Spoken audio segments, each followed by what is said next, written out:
Political science, इतनी सारी dates, इतने सारे इवेंट्स, इतना सब कुछ याद कैसे रखें? चैप्टर 1 पढ़ते हैं और चैप्टर 4 तक पहुंचते पहुंचते सब कुछ दिमाग से गायब। Sound familiar? बिल्कुल। आज हम आपकी इसी प्रॉब्लम को एकदम क्रिस्टल क्लियर करने वाले हैं, जिससे आप बोर्ड में फुल स्कोर कर पाओ। हेलो बच्चों, आपका स्वागत है एड्यू मास्टरी में, जहां आपके सारे कॉन्सेप्ट्स एकदम इजी वे में क्लियर होते हैं। और हाँ, सारे स्टडी मटेरियल के लिए आप हमारी व्हाट्सएप कम्युनिटी ज्वाइन कर सकते हैं। Link is in the description. चलो शुरू करते हैं। देखो, पॉलिटिकल साइंस का सबसे बड़ा चैलेंज यही है ना कि सारे चैप्टर्स बिल्कुल अलग अलग लगते हैं। पहले कोल्ड वॉर पढ़ा, अचानक से यूरोपियन यूनियन आ गया, फिर सीधा इंडिया पाकिस्तान रिलेशंस। आपस में इनका कनेक्शन क्या है भाई? यही प्रॉब्लम हम आज सॉल्व करने वाले हैं, क्योंकि ये पूरा सिलेबस अलग अलग फैक्ट्स नहीं है, बल्कि एक सिंगल कंटिन्यूअस स्टोरी है। एक ऐसी कहानी जो सेकेंड वर्ल्ड वॉर के बाद शुरू होती है और आज अभी के वर्ल्ड तक चलती आ रही है। इस सेशन का गोल बहुत सिंपल है। We are going to connect all the dots. हम हर चैप्टर को एक टाइमलाइन में, एक कहानी में फिट करेंगे, ताकि आपको फैक्ट्स रटने ना पड़े, रट्टा मारने की जरूरत ही नहीं पड़ेगी। जब पूरी कहानी समझ में आ जाएगी ना, तो डेट्स और इवेंट्स तो अपने आप ही याद रहेंगे। तो चलो इस कंफ्यूजन को एकदम क्रिस्टल क्लियर स्टोरी बनाते हैं। तो ये है हमारा आज का रोड मैप। एकदम सिंपल। हम आपकी दोनों बुक्स के सारे इंपॉर्टेंट टॉपिक्स कवर करेंगे। Will start with the end of the bipolar world, यानी जब दुनिया दो हिस्सों में बटी हुई थी। फिर देखेंगे कि नए पावर सेंटर्स कौन से उभर कर आए। Then will zoom in on South Asia, हमारा पड़ोस। उसके बाद इंडिया की अपनी जर्नी, और फाइनली आज के कंटेम्पररी ग्लोबल चैलेंजेस को समझेंगे। और हाँ, लास्ट में इन सबको कंबाइन करके एक फाइनल एग्जाम ब्लूप्रिंट बनाएंगे। रेडी? Let's go. तो हमारी कहानी शुरू होती है सेकेंड वर्ल्ड वॉर के ठीक बाद। जैसे ही वॉर खत्म हुई, पूरी दुनिया दो हिस्सों में बट गई। जस्ट इमेजिन, आपके स्कूल में दो सबसे पावरफुल गैंग्स बन गए हैं। एक तरफ है यूएसए का गैंग और दूसरी तरफ है यूएसएसआर यानी सोवियत यूनियन का गैंग। और पूरी दुनिया के देशों को एक न एक साइड चुनी पड़ रही थी। इसी सिचुएशन को, जहां पावर दो पोल्स यानी दो सेंटर्स में डिवाइडेड थी, कहते हैं बाइपोलर वर्ल्ड। Simple right? अब ये जो दो गैंग्स आपस में लड़ रहे थे, ये सिर्फ पावर के लिए नहीं था। इनकी आइडियोलॉजी, इनकी सोच एकदम ऑपोजिट थी।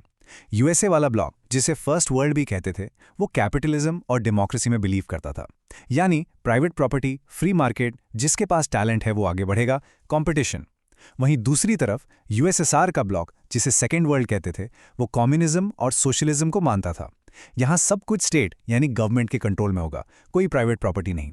यही जो आइडियोलॉजिकल क्लैश था ना, यही कोल्ड वॉर की असली जड़ थी।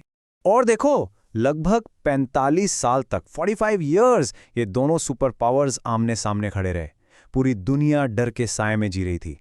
लेकिन फिर अचानक से एक super power, the mighty Soviet union, ताश के पत्तों की तरह बिखर गया। The big question is why? ऐसा क्या हो गया कि इतना पावरफुल यूएसएसआर खत्म हो गया? चलिए इसके रीजंस को अच्छे से पॉइंट बाय पॉइंट समझते हैं। देखो, इसका कोई एक रीजन नहीं था। It was a perfect storm of problems. सोचो, एक घर है जिसकी फाउंडेशन, दीवार, छत सब कुछ कमजोर हो चुका है। पहला रीजन, इकोनॉमिक स्टैग्नेशन। इकोनॉमी बिल्कुल रुक गई थी। लोगों की बेसिक नीड्स जैसे रोटी, कपड़ा, मकान, वो भी पूरी नहीं हो पा रही थी। दूसरा, एडमिनिस्ट्रेटिव स्टैग्नेशन। कम्युनिस्ट पार्टी का रूल एकदम करप्ट और अकाउंटेबल हो गया था। पब्लिक से कोई कनेक्शन नहीं। तीसरा, आर्म्स रेस। यूएसए से कंपटीशन के चक्कर में सारा पैसा हथियारों पर खर्च कर दिया और देश की इकोनॉमी पूरी तरह क्रिपल हो गई। चौथा, नए लीडर आए, मिखाइल गॉर्बाचोव। वो रिफॉर्म्स लाए, ग्लासनोस्ट और पेरेस्ट्रोइका, सिस्टम को ठीक करने के लिए, लेकिन उनका उल्टा असर हो गया। और आखिरी और सबसे important, rise of nationalism. USSR के अंदर जो 15 अलग अलग देश थे, उन्होंने आज़ादी मांगना शुरू कर दिया। और ये सब इतनी तेजी से हुआ ना कि दुनिया देखती रह गई। 1985 में गोर्बाचोव ने रिफॉर्म शुरू किए। 1989 तक आते आते पब्लिक ने कोल्ड वॉर का सबसे बड़ा सिंबल बर्लिन वॉल गिरा दिया। ये एक मेजर टर्निंग पॉइंट था। सोचो, वो दीवार जो दुनिया को दो हिस्सों में बांटती थी, उसे लोगों ने अपने हाथों से तोड़ दिया। 1990 तक रशिया और दूसरी रिपब्लिक्स ने खुद को सॉवरेन यानी आज़ाद डिक्लेयर कर दिया। और फाइनली दिसंबर 1991 में सोवियत यूनियन ऑफिशियली डिसॉल्व हो गया। एक एरा का एंड हो गया, जस्ट लाइक दैट। अच्छा, अब यूएसएसआर तो टूट गया। इन नए देशों को कम्युनिज्म से कैपिटलिज्म की तरफ जाना था। इसके लिए एक मॉडल अपनाया गया जिसका नाम था शॉक थेरेपी। नाम से ही लग रहा है ना, शॉक देकर थेरेपी करना। आइडिया यह था कि एक झटके में, ओवरनाइट, पूरी इकोनॉमी को बदल दो, स्टेट कंट्रोल से सीधा प्राइवेट कंट्रोल में ले आओ। लेकिन ये थेरेपी बुरी तरह फेल हो गई। शॉक इतना ज्यादा था कि इकोनॉमी ठीक होने की जगह और बर्बाद हो गई। स्टेट की सारी वैल्यूएबल इंडस्ट्रीज को औने पौने दामों में यानी थ्रो अवे प्राइसेस पर प्राइवेट कंपनीज को बेच दिया गया। इसीलिए इसे the largest garage sale in history कहा जाता है। इमेजिन करो, पूरे देश की प्रॉपर्टी एक गराज सेल में बिक रही है। What a disaster. तो अब यूएसएसआर के कोलैप्स होने से दुनिया में एक पावर वैक्यूम क्रिएट हो गया। एक सुपर पावर गायब। तो अब गेम में नए प्लेयर्स की एंट्री हुई। यूएसए तो अकेला सुपर पावर था, पर दूसरे देश और ग्रुप्स भी आगे आने लगे। तो आखिर कौन थे ये न्यू सेंटर्स ऑफ पावर जिन्होंने इस वैक्यूम को भरना शुरू किया? Let's see. यहां पर दो मेजर एग्जाम्पल्स हैं। पहला, यूरोपियन यूनियन यानी ईयू, जो 1992 में फॉर्म हुआ। ये यूरोप के देशों का एक ग्रुप है जो पॉलिटिकल और इकोनॉमिक दोनों तरह से एक टीम की तरह एक्ट करता है। उनका अपना पार्लियामेंट है, अपनी करेंसी है, यूरो। दूसरा है आसियान यानी association of south east Asian Nations. ये प्राइमरीली इकोनॉमिक और सोशल कोऑपरेशन पर फोकस करते हैं। इनका तरीका है आसियान वे, मतलब आपस में मिल बैठकर इनफॉर्मली और बिना झगड़े के काम करना। दोनों का स्टाइल अलग है, बट बोथ आर पावरफुल। और इन सब में सबसे बड़ा नया प्लेयर कौन था? Of course China. चाइना का इकोनॉमिक राइज कोई ओवरनाइट मिरेकल नहीं था, a very smart step by step strategy थी।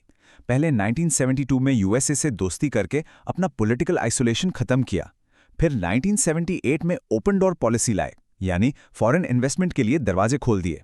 उसके बाद धीरे धीरे पहले एग्रीकल्चर, फिर इंडस्ट्री को प्राइवेटाइज किया, स्पेशल इकोनॉमिक जोन्स बनाए और फाइनली 2001 में WTO ज्वाइन करके ग्लोबल इकोनॉमी का एक पावर हाउस बन गया। तो अभी तक हमने ग्लोबल पिक्चर देखी, कैसे बाइपोलर वर्ल्ड खत्म हुआ और नए पावर्स राइज हुए। अब इस ग्लोबल स्टोरी को अपने रीजन से, अपने पड़ोस से कनेक्ट करते हैं। चलो वर्ल्ड मैप से जूम इन करते हैं अपने नेबरहुड पर, साउथ एशिया। यहाँ क्या पॉलिटिक्स चल रही थी इस पूरे दौरान? साउथ एशिया की बात हो और इंडिया पाकिस्तान का जिक्र ना हो, ये तो हो ही नहीं सकता।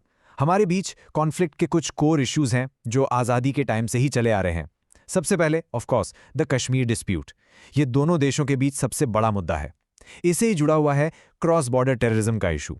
फिर है रिवर वाटर शेयरिंग पर झगड़ा, जैसे इंडस वाटर्स। और फिर आते हैं डायरेक्ट मिलिट्री स्टैंड ऑफ्स, चाहे वो दुनिया की सबसे ऊंची बैटलफील्ड सियाचिन ग्लेशियर हो या फिर 1999 का कारगिल वॉर। ये इश्यूज हमारे रिलेशंस की एक कांस्टेंट रियलिटी हैं। अपने पड़ोसी को समझने के बाद अब आते हैं अपने देश पर, इंडिया की कहानी।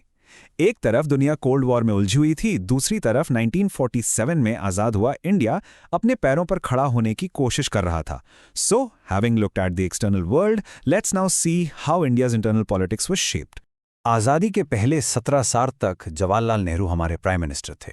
उन्होंने देश की फाउंडेशन रखी, लेकिन 1964 में उनकी डेथ के बाद देश के सामने और पूरी दुनिया के सामने एक बहुत बड़ा सवाल खड़ा हो गया। After Nehru who? सबको लग रहा था कि क्या इंडिया में डेमोक्रेसी सर्वाइव कर पाएगी, क्या ये देश टूट जाएगा। वो एक बहुत ही डेंजरस डेकेड था।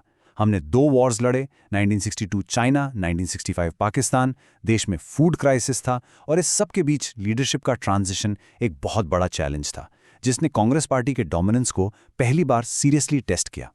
तो हमने पास की जर्नी देख ली, बाइपोलर वर्ल्ड से लेकर इंडिया के नेशन बिल्डिंग तक। अब आते हैं प्रेजेंट पर। आज की दुनिया में कुछ ऐसे चैलेंजेस हैं जो किसी एक देश के नहीं हैं, बल्कि पूरी ह्यूमैनिटी के हैं। ये ऐसी प्रॉब्लम्स हैं जो बॉर्डर्स नहीं देखती। यहाँ एक इंपॉर्टेंट कॉन्सेप्ट आता है, ग्लोबल कॉमन्स। ये वो रिसोर्सेज हैं जो किसी एक देश की प्रॉपर्टी नहीं है, बल्कि सबके हैं।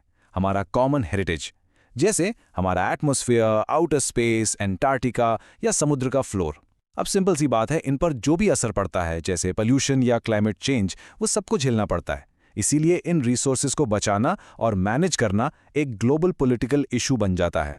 तो इन ग्लोबल प्रॉब्लम्स को सॉल्व कौन करेगा? इसके लिए एक प्रिंसिपल बनाया गया है, कॉमन बट डिफरेंशिएटेड रिस्पॉन्सिबिलिटीज। मतलब रिस्पॉन्सिबिलिटी सबकी है, कॉमन, लेकिन अलग अलग है, डिफरेंशिएटेड। क्यों? क्योंकि जो डेवलप्ड नेशंस है, ग्लोबल नॉर्थ, जिन्होंने इंडस्ट्रियल रेवोल्यूशन के टाइम से ज्यादा पोल्यूशन किया है, उनकी हिस्टोरिकल रिस्पॉन्सिबिलिटी ज्यादा है। उन्हें लीड लेना चाहिए, ज्यादा पैसा खर्च करना चाहिए। वहीं डेवलपिंग नेशंस, ग्लोबल साउथ जैसे इंडिया, जिनको अभी डेवलप करना है, उनकी प्रायोरिटीज अलग है। यही सबसे बड़ी डिबेट है एनवायरमेंटल पॉलिटिक्स में। ओके, तो हमने पूरी कहानी कवर कर ली है, एंड ऑफ बाइपोलर वर्ल्ड से लेके आज के ग्लोबल कॉमन्स तक। अब आते हैं फाइनल और मोस्ट इंपॉर्टेंट पार्ट पर, आपके एग्जाम के लिए एक स्ट्रेटेजिक ब्लूप्रिंट। पूरी कहानी को कुछ की पॉइंट्स में रिवाइज करते हैं फॉर फुल मार्क्स। रेडी हो? Let's do a quick fire revision. ये 3 डेट्स बच्चों बोर्ड एग्जाम्स के लिए सुपर डुपर इंपॉर्टेंट है। इन्हें टाइमलाइन में फिट कर लो। 1991 the end of the USSR, इसका मतलब क्या? बायपोलर वर्ल्ड का एंड। 1967 आसियान का फॉर्मेशन, यानी एक नए पावर सेंटर का उदय। एंड 1992 ईयू का फॉर्मेशन, यूरोप का एक आर्थिक और राजनीतिक शक्ति के रूप में एकजुट होना। ये 3 डेट्स हमारी कहानी के मेजर टर्निंग पॉइंट्स हैं, याद रखना। तो अब क्या आप इस कहानी को सुना सकते हो? It's really simple. The world went from a bipolar system जहाँ यूएसए वर्सेस यूएसएसआर था, टू अ यूनिपोलर मोमेंट जब सिर्फ यूएसए सुपर पावर बचा after 1991, and now we are in a multipolar world जहाँ ईयू, चाइना, इंडिया, रशिया जैसे कई सारे power centres हैं। ये है आपके पूरे सिलेबस का 1 लाइन समरी। इस एक लाइन से आप सारे चैप्टर्स को आपस में कनेक्ट कर सकते हो। And that is a wrap. I really hope कि अब आपको पॉलिटिकल साइंस एक कलेक्शन ऑफ डिसकनेक्टेड फैक्ट्स नहीं, बल्कि एक इंटरकनेक्टेड, लॉजिकल और इंटरेस्टिंग स्टोरी लग रही होगी। You have connected all the dots. अब जाकर अपने एग्जाम्स में इस कहानी को अच्छे से लिख कर आना। You've totally got this. All the very best.